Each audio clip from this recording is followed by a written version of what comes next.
இதன் காரணமாக அடுத்து வரும் 4 தினங்களுக்கு தமிழகம், புதுவை, காரைக்கால் பகுதிகளில் பரவலாக மிதமான மழை பெய்யக்கூடும்.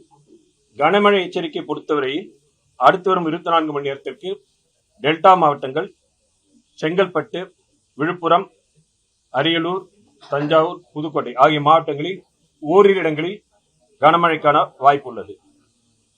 நாளை 29ஆம் தேதி டெல்டா மாவட்டங்கள் கடலூர், புதுவை, விழுப்புரம், செங்கல்பட்டு மாவட்டங்களில் ஓரிரு இடங்களில் அதி கனமழைக்கும், சென்னை, திருவள்ளூர், காஞ்சிபுரம், ராணிப்பேட்டை,